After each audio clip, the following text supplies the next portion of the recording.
puwersa ti Ilocos Cordillera Regional Committee ijay abra nakirinupak kadagiti kameng tim militar. Manarimaan ti konfirmasyon ti AFP no ada ti pimusay iti nagsinumbangir a beneg. Ada detalye ni Janice Denis.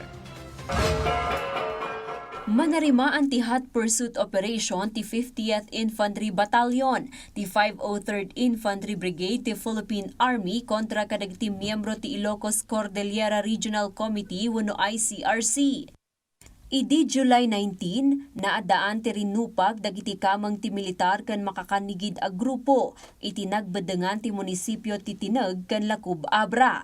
Idi metla ang kalman, nasabat damanan ti kapada a grupo ijay barangay Apaw Tineg.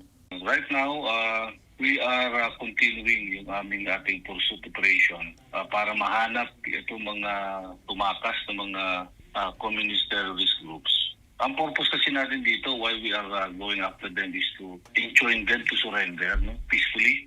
Yun naman yung ating palaging commitment na para ma-extend sa kanila yung mga benefits ng government na exclusively made for them. Maururay pa iti kumpirmasyon ti Philippine Army no adda ti pimusay kanadangran iti banagda kan ti rebelde a grupo.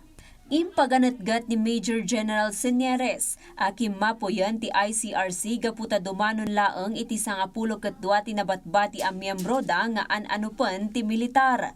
Innayon na pay nga ururayon dalaengan ti opisyal apan nakaideklara ti ICRC kas dismantled threat group ti CTG.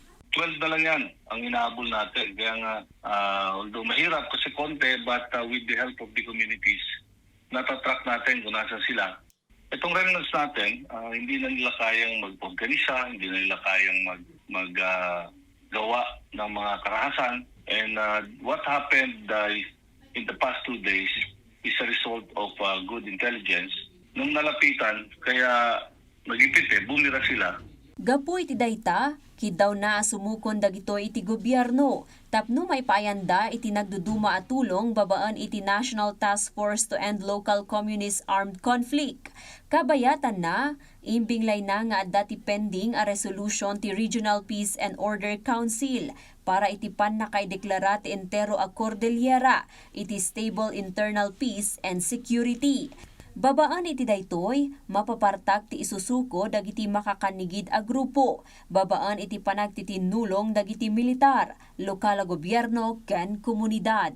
Janice Denis para iti Pagilian. Naiyawidan ti bangkay ni Private First Class Drexler Gumayat.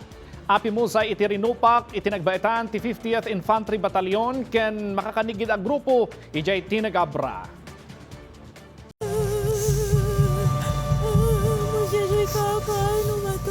Pasod dayta ti arrival honor kani PFC Gumayat iti headquarters ti 503rd Infantry Brigade ijay Kalanan, Tabuk City, kabayatan apadpadaanan ti pamilyana ti bangkay. Naayawid daytoy iti pagtaenganda ijay San Pablo Bulo. Sigon kani 503rd Infantry Brigade Commander Brigadier General Renante Salvador, 2 soldado tinadangran iti rinnupak.